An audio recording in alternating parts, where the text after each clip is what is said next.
Hey guys, it should be French fry. I'm gonna keep it brief, because I was recording this earlier and it ended up being 10 minutes, and then I noticed that I got off sync, so my voice didn't match with my video. So I was like, "Are you kidding me?" So I wanted to reflect on my overdose of last year and how much I improved this year. So when I was in Illinois 2 weeks ago, on that Saturday, that marked the first year I overdosed, and it was very hard for me. I was scared of the weeks, coming by, and I did this post. I can't tell you right now because it's not on top of my mind, but I was just reflecting of how much I improved. Like, I'm driving, I'm working, all the things that I improved within the year. And many people didn't know about my overdose, my family and friends, only few.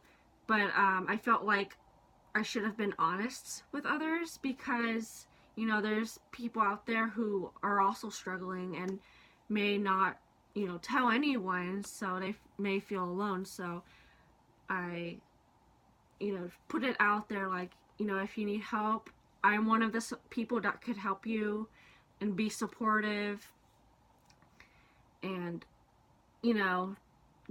let them know that they are needed and loved. So, like, compared to this year than last year I had no skills to take care of myself. I was just always down all the time. Like, I would be in a public place and my mood just drops, and my mood would be like anger, sadness, and fear at the same time. I would just want to be stuck in my mind, alone, don't want to be touched. So if I get touched, that's like bad, like the worst thing ever. So I would get like so irritable.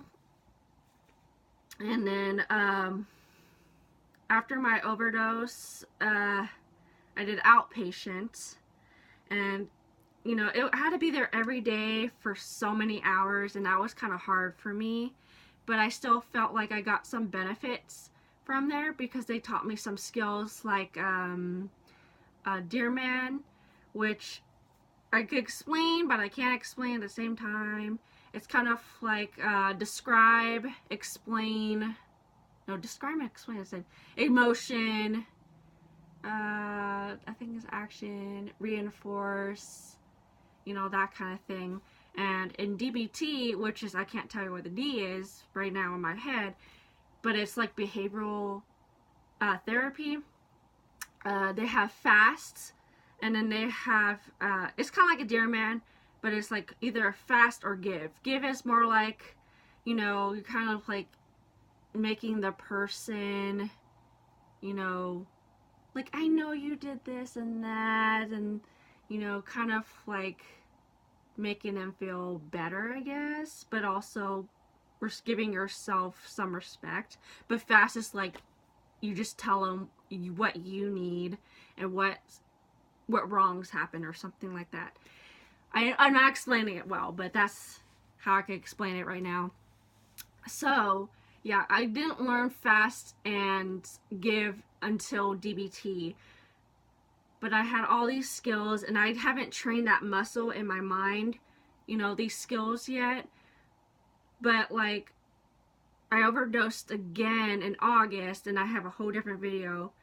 But I overdosed at my boyfriend's house without him knowing. So I was on his driveway, and it was just all bad. Like, firemen, police, ambulance were there, and it was just awful. And my mom was crying, and everyone was mad at me. But I really think it was the medication I was taking, because the psychiatrist at the Fremont hospital that I did the outpatient in, no, it was a psychiatrist that I was starting to go to. She was giving me anxiety medicine, and that just made me lose control. Because I had Wellbutrin that was suggested by the psychiatrist at the Fremont hospital. So I had Wellbutrin, and that one, at first, it was a time release. No, it wasn't time released yet. So that made me really hyper and crash. Then I did the time release, and that one was like really good.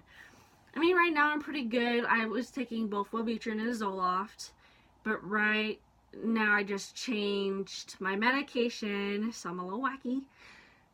And when I mean wacky, I'm going back to the mood drop thing a little bit, but not as bad to the point where I'm going to hurt myself. So I'm taking Zoloft, just Zoloft in a higher dosage. So we'll see how it goes with my psychiatrist next week. So, yeah, I almost said so again. But this year is so different. I feel like I'm more confident. Like I have more self-confidence, more independence. I'm driving on the freeway, which is such a big thing for me because I used to be so scared to drive on the freeway. It was kind of felt like it didn't give me the independence that I could have had. So I just like told myself, I gave myself some compassion, like you got this, you've driven before, you just gotta drive faster and you don't have to keep changing lanes to just stay in one lane that you need to be in, that kind of thing.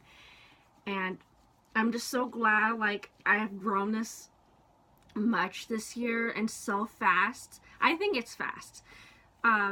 Like if it wasn't for this help, I don't know if I would still be alive now or where I will be at this moment if I didn't have outpatient, inpatient, and DBT. And I'm really grateful for my family to be so supportive and my friends being supportive and giving me as much love as they can give, and I am grateful to be alive.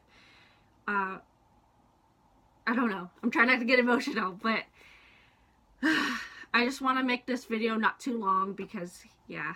So that's my reflection of how much my year has changed, because I think it's kind of good to look at it from like right now and how it was before, because it really sucked. I felt miserable, and now I don't feel as bad. I feel normal. I feel like I can live my life, and I am grateful. And you guys, if you also feel the same way, I am here to support you. You may have others to support you as well.